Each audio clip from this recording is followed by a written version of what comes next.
Hello. Hiya. Yeah. Sorry about before. I know I was just soaking fish and everything. I couldn't, like, leave them. Well, stuff all that. I took a walk round the building anyway. I couldn't see her car anywhere. So whose car was blocking... That was a nurse cleaning up the flat, I guess. She was in there for an hour. That woman turned up. She stayed about 5 minutes and walked and went left. Uh-huh. But she's not on the phone anymore. She's not in the car anymore. But it's still, I'm pretty sure it was the same woman. Uh-huh. I mean, I've got it on tape, but, you know, that's going to get wiped. It's pissing me off now because I don't want this CCTV spying on my street. Uh-huh. Not unless I've got a written permission from my neighbours to do so. Uh-huh. You know, so I don't like it. The police told me do it, so I'm doing it. Yeah, I haven't got a problem because it just safeguards the car. Well, it kind of does, yeah. You know, I've got it on a motor now, so I can scan across the street. Uh-huh. Yeah, and I've attached my microphone, but if the weather gets to it, it could fuck it. So I've still got to work on the actual bit. Yeah. But I now know the seriousness of the situation. I should have done this right at the very beginning with Muircroft as well. Yeah. But so right now I'm really getting on top of it because I've been told that the Corporate Governance Directorate are about to get me arrested. All right. Yeah. So there you go. It's still going on. Uh-huh. They can arrest me. I'd love it. I really would love Have you it. tried to phone the solicitor that I told you about? No, not yet. I'm only just clearing my throat out, to be honest with you, so I don't cough up and all that bollocks. Yeah. But I'm just getting my brain together. I mean, last night I couldn't sleep. It was reeling and reeling in my head. Last night is the time to... So I've got to wake my brain up and, Uh-huh. you know, because I need to get onto Bob Huffam, their lawyer. He's emailed my key worker saying, oh, we're about to fucking, you know, do Martin again. You know, but, you know, and Bob's sort of saying, well, my job is just taking statements from the council and I have to prosecute them. That's my job. Well, I'm saying to him, look, ethically, you know you're prosecuting a pack of lies. You telling me that you can't question the evidence before you go to court? You're no good as a lawyer. That means there's institutionalised corruption going on, and I'm not having it, Bobby boy. You know, you can either give me the names of those people that were with Deborah all day, or it's the entire Corporate Governance Directorate that I have to complain about. And don't forget, Bobby boy, you had this stick model, blonde, 22-year-old fucking gorgeous sweet little pie woman, okay, prosecuting me on the last day of my trial. Well, come on, Bobby boy. How do I know she wasn't with Deborah all day? Well, I know what you're saying. Right? So you ain't got nothing on me, Bobby boy. Right? And I need to phone him to say, Mr. Dunn's out of the picture. You want to deal with anything, you deal with me. And to be honest with you, Elise, although we've been to court a few times, every single judge has said, settle this out of court. The last trial was all day about working out how me and Muircroft can live together. But now Muircroft's out of the equation, isn't it? Yeah. So I'm now being persecuted deliberately by the council, which is better for me, a lot better. Because, you know, they are Nazis and I'm going to have it out. And yesterday I was talking to a guy who works at their call centre. All calls are recorded. Yeah, really? Right, let's have the recordings then. I was going to say, did you notice in last week's press that Westbrook Close was advertised? The flat upstairs, was it advertised? No, I didn't notice because I don't get the press. This is what I mean. It was advertised. Yeah. See, they are rapidly, very, very rapidly trying to get someone to move in. So that they've got, see, they've still got they can get me out instantly if there's a dicky bird from the neighbour upstairs. So what you say, when the neighbour comes, you make friends with the neighbour. Go, hi, how are you? Yeah, but that's what I did with Phil. Yeah, but... Right? But the situation's going to be, this guy is going to be leaving his bedroom light on, the one in the ceiling, which Philip never used. That means I've got a bulb pointing exactly at my fucking telescope. Right? Also, this guy is more likely to leave the kitchen and bathroom lights on, because Muircroft never did that. Well, So the whole circumstances, and also on Saturday I had the cleaning staff in here. They brought in a radio. It was blaring down through my ceiling. Now I was on the blower yesterday to Graham about getting insulation on, because that's what I want. I'm trying to get insulation put in because I'm doing this rewire. Yeah. He's going, oh, we can't really do it because of the noise. I'm saying, Graham, it's not just the noise, mate. I've been saying this all the way along. I'm talking about the noise because you took me to court for the noise. This is your opportunity in this time gap to repair the situation. Because if the next guy takes me to court, I'm going to tell the judge that you had a month to put insulation in and you did nothing about it. And it's not just the noise, Graham. If you look at the CCTV, the original one, where Muircroft is abusing me for 15 minutes, right at the very end, I said to him, are you enjoying getting the heat from my flat? He says, yeah, I love it. So, the heat from my flat, Graham, is going into his flat, which is then going into the loft, which is then polluting the entire planet, because then none of us have got any insulation anywhere. All right, I'll see what I can get onto. You damn right, Graham. This house, I set my thermostat at 23 degrees, and it never stops running. All right, because, and Graham acknowledged that that's because the heat is escaping out of my flat. So it's costing me a bloody fortune in money. Right, so I'm getting on. I'm going to get onto this insulation problem, but now I hear Bobby Huffman's kicking off a bit. I think this woman that called me racist a couple of weeks ago might have made some sort of statement, but Bobby is in a bit of a quandary. But also, I told the council that I was going to put posters about Deborah Allday on the lampposts. I think that's what it is. They think I'm harassing Deborah Allday. I'm not. I've never rung Deborah Allday since the day she pleaded guilty. Or since the day that she called me a fucking fruitcake. I've never spoken a word to her. Yes, I've rung her bosses and said, give me those names.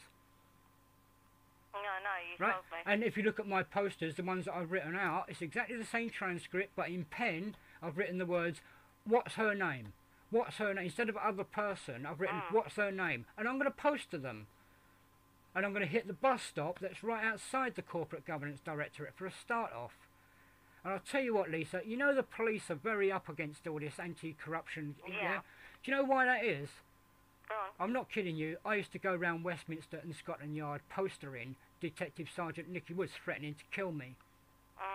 All right, and I used to stick parts of Darren Davis's statement where he's denying that he beat me up, and the clipping of the crime file C/990/ST/92 where he did beat me up with his Alsatian dog and a lump of wood. Right, put all them three things on a piece of paper, stick them on a few lampposts, you get Scotland Yard running around like headless fucking chickens. And that's what the Corporate Governance Directorate are doing. They think they're going to take my home away from me. They're using this. I mean, they think they got the power of arrest on me, right? I know that I had to surrender my tenancy, and I knew that for 3 months I had power of arrest over me. That ended in December the 15th. Right? I thought a 3-month gagging order, that's fine. Right? Because there's a 3-month limit with when you complain to the Ombudsman. So I waited exactly 3 months, then I phoned up the Ombudsman and kicked it off. I'm trying to drag it out as long as possible. Okay? Now the Ombudsman 6 months later saying, oh, fuck me, there's nothing you can do. So I'm ringing up to say, Nanda, I want, Graham, I'm questioning Nanda. But right now, Bob Huffam, what the Corporate Governance Directorate need to do, you see, you know I'm going on about this meeting? Right, it needs to be done at the council, and it needs to be done with their fucking lawyers, right up to the top boy. Well, you know something, right? Yeah. When I spoke to Graham yesterday, and when I said to him about the garden and everything, he said to me, well, you could always ask for a transfer. I said, well, what the bloody hell do I want a transfer for? I like my garden, it's not my fault with these injuries. Yeah. So it sounds to me as if they want me out and all. No, all they're trying to do is just make your life easier by putting you into a flat where there's no responsibility to look after a garden. But I said to them, no, I can't go upstairs anyway. I can't be in a high-rise flat because I get nervous and stuff in it. No, there are plenty of ground floor properties. It just normally it's a communal block of flats. Yeah, I don't want that. Yeah, exactly. You're better off where you are. Exactly. I said, no, thank you. I said it would help if you got onto the people that do the trees and see if they're going to come and cut them down a bit. No. All you got to do is ring Bonnet Homes, ask them to put you through to the communal gardening service. Well, I did. That's what Muircroft did. Yeah, but Muircroft got it on health grounds. Well, I don't know. He told me that I can get them to do my garden at any time. Unless you've got a mental problem or something. Well, you got physical problems. I know, but they haven't got it. They need. I just spoke to what's his name, Graham, yesterday. Once I've got the report from my solicitor to do with the injuries from the specialist, then that's when I can get it sorted out. Yeah. But they only come once a year. Yeah. There is a house around the corner. It looks like they might be throwing out their fly mow. I'm going to go and get it. I'm going to knock on the door and ask them what the problem is. They've kind of dumped it right on the front of the gate. Alright. But anyway, yeah, it's a different story. Yeah. Yeah, well... do you think before next week, before next you're Wednesday... talking about the future now. What? Yeah, you're talking about the future now. Well, no, I'm not. I'm talking about a few days' time sort of thing. Do you think we can do the garden with this trimmer? It needs to be done before my friends come over. Look, I'm having to deal with Eddie's garden using his strimmer. It's damn well near impossible. Well, we can do something to it, make it look better than what it does. Well, maybe. I'm very busy with That Raj. reminds me, Wednesday. Yeah. Next Wednesday, I'm going to need you to feed the cats in the evening. Well, you know, like I say, that's the future. I could get arrested in the next hour. Do you know what I mean? I can't plan that far ahead with anything. Okay. But maybe we can start the garden or something. Not tonight because I've got Tracy hopefully coming over. If Tracy don't, then maybe. But I need to get some food in as well. Well, you know, your garden really is basically your problem, babe. I mean, I'll help out, but... Yeah. You know, I can't do it because of my injuries. I can help tidy up and stuff and put things in the bin. Yeah, I know, but babe, you're spending your money in the wrong directions. You need to get your fucking lawnmower sorted out so the garden doesn't get in this state. Well, when I get the next money through, which will be about hopefully October time, I can get a new lawnmower, full stop. I want the one with the grass box on it. Your lawnmower wouldn't cost more than a tenner, right, to get fixed. You should just part exchange it for an old one. They don't do that anymore. Well, you should try. It's a recession, babe. Yeah, they won't get that. You haven't even tried. People are walking into these places. They've got no money. You've got your second-hand Hoovers. Right? I know that that's what's going on. Well, what I'm going to do, right? When I get the car money through. So your thing looks brand new. There's nothing really wrong with it. It's just the blade's fallen off, or it's got the wrong blade. A new guy, if you took it to the shop, they might go, oh yeah, thank you very much. They'll just change the entire blade without you knowing that could be done. But you need to get rid of it, part exchange it. It's no good for that type of garden. Pardon me. Yeah, and once the grass gets this long, it's ridiculous. If you had a mower, I'd do it every fucking month. Yeah. Well, when I get, as I said to you, when I get my car money through, I'll go and buy a lawnmower. Well, you said that last time, but you bought a car. I had to get a car. My other car was beginning to go. No. I needed a car. If I don't have the car, I can't do anything. Well, anyway, Lise, what you do with your money is your concern. All I'm saying is your priorities are all arse about it. I don't think they are. Well, anyway, I'm going to make a move. If you need me, you know where I am. Yeah. You know, like with whatever. Yeah.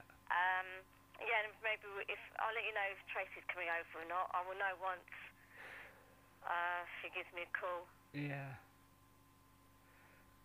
Well, right now I'm getting very busy again with Raj, and that's my priority really, is to get his house sorted out. Right now his bedroom, we were there last night till midnight concreting the bathroom upstairs. Oh, were you? Yeah, now we've got to go and plaster it. Just looking at these bloody cats. Alright, well, let you get on. Yeah. Okay. Alright. Alright then. Okay, Lisa, see you later. Okay, bye.